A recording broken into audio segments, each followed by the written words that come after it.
I'm Kiana Beckles. As you said, John, there are all kinds of different ways that a job analysis is conducted, right? If the standards already dictate like what is required for the role, then it can be kind of like half of your job analysis is done already. And then you're kind of and in those cases you're kind of patching it together with supporting evidence so that you've done all of the steps.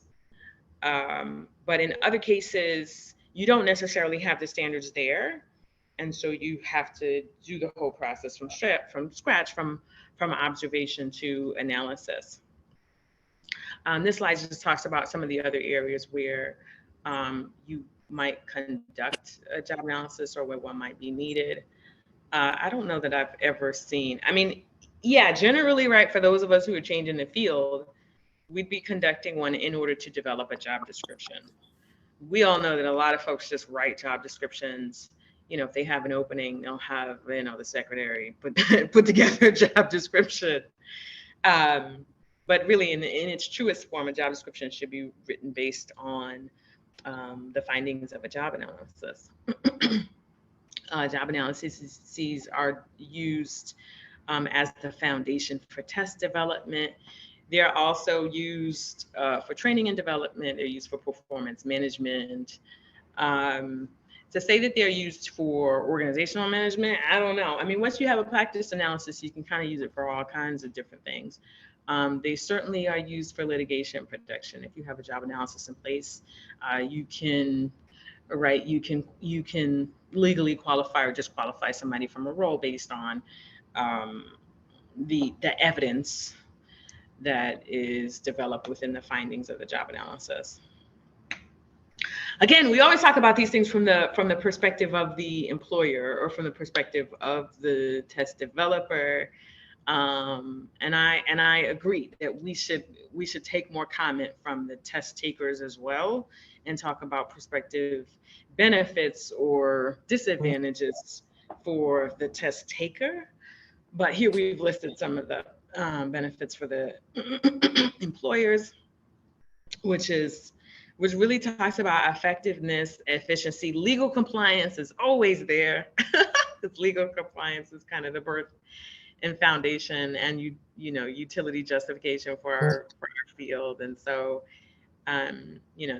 so legal compliance is always going to be a significant component, but really, for those of us who have a love for the field and for test development, we really speak about effectiveness, right? If you really want somebody in a role that it can perform the tasks that are required for successful performance of the role, you need to understand what the role is. Now, there are certain exceptions to that, right? If you have a startup organization or if you have any other sort of new framework where you're not sure what that role is going to be. You also have a lot of exceptions now because the economy is changing so much, right? You have the gig economy where people are not necessarily in a job role, but they are hired for a very specific amount of time to do very specific tasks. And so in that case, a practice analysis would be more functional. But I think that there still is the feeling of, well, I'm just going to develop iteratively, right? The workforce is developing so quickly right now that I think people are just taking a couple of tasks and they'll hire people for that task. We can look at the development of Uber, for instance, or the development of an Airbnb, these platforms where you have a lot of people that are supporting the development of the organization that do not necessarily have like a full-time job, but have specific tasks that they need to perform proficiently in order for the business to run. But there are other benefits, even if you don't have a job, right, where you're, irregardless of what the actual salary arrangement is, right, because there's a difference between a W-2 and a 1099 and all of these different roles. Having a job analysis allows you to lay out clear expectations for the role.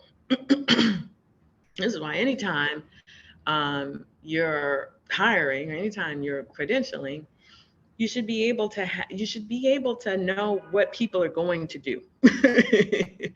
If you expect a certain role to be, if you expect somebody to fill in a role, they should be able to come into that role and know, okay, these are my tasks, right? They should be able to set up their day. They should be able to set up objectives. They should be able to set up goals and KPIs.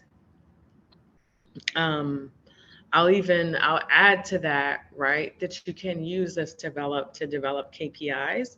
And I think that KPI development is really what we're moving to, because our workforce previously, our workforce was much more task-based, right, which is sort of more the in-person workforce. But the workforce that we're moving to is more of the virtual workforce, right? When I go to make attempts to visit my clients in DC, in a lot of cases, they're not there. Nobody's there. Oh, we're not in the office. We're only in the office on Tuesday, or we're only in the office on Friday. I'm like, oh, okay. I'm like, so you don't use your office like 75% of the time? But no, they don't. And if you have transitioned to this virtual environment, but you still, your management style, your supervisory style is still based on task completion, this can be a challenge, right? Because you're not seeing people, you're not monitoring people hour by hour, you're not monitoring people day to day.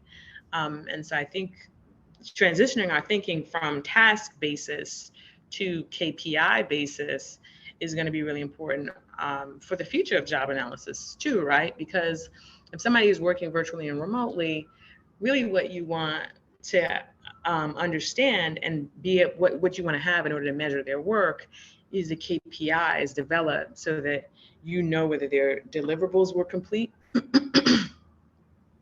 Because you're not watching them, you don't see them.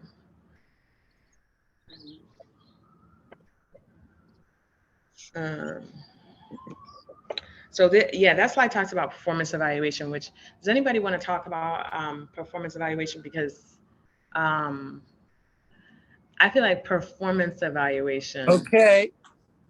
Hey! Who said that? Who said that?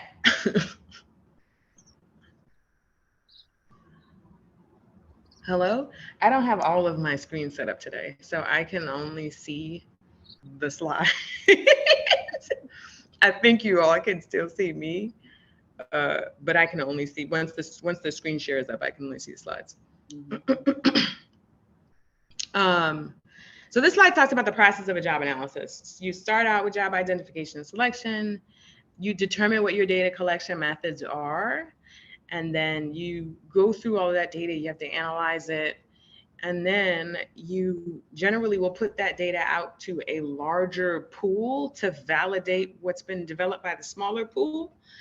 And then you analyze all the stuff that comes out of that.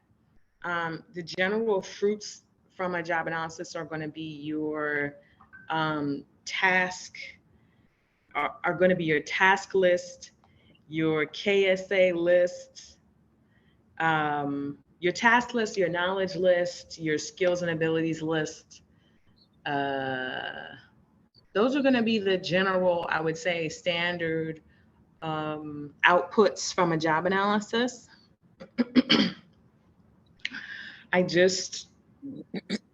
In this previous conversation, I just realized like maybe we should be adding KPIs to the standard outputs too, but maybe not. I don't know. I know that it varies so much, from organization to organization. And so, I don't know, maybe no. Maybe yes, maybe no. Maybe in some instances we should be adding KPIs to a job analysis. We could add like suggested KPIs. And these are just kind of my thoughts on how our field could, continue to be in service of the clients that we serve. But I think it would be helpful to at least have suggested KPIs. And then if an organization finds that those KPIs are not a good fit, or if they need to be adjusted, they'll at least have some kind of a baseline from which to do that.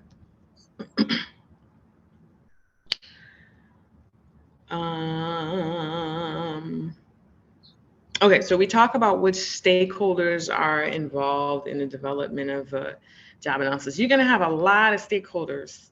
And so your primary role really in doing the job analysis is as a community organizer, right? Because you've got to bring together subject matter experts. You've got to bring together if there are other experts or there are other if there are other staff members who are supporting test development or psychometric development or whatever. You've got to work with those people. You'll probably have a project or a test owner that you'll need to work with as well. Those people will need various levels of training, and you'll need to train them on all the aspects of um, of data collection, essentially, so that they can really participate in the job analysis.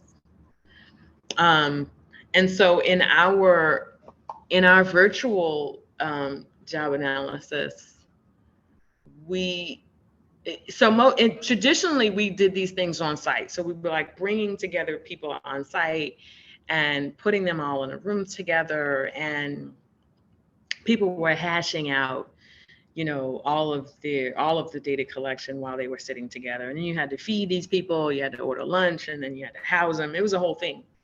And some organizations are still doing that. Shout out to any organization that is still running on-site, job analysis sessions and whatever else. But we can also do those virtually. We've done them in a virtual environment. So what we do is we bring people together in a VR simulation. And in this space, you can really go out in the field. And that's, I like that more because a lot of the challenges that we've had in the development of um, job competencies is that they're developed kind of in a vacuum. And so you you've got people sitting around in a room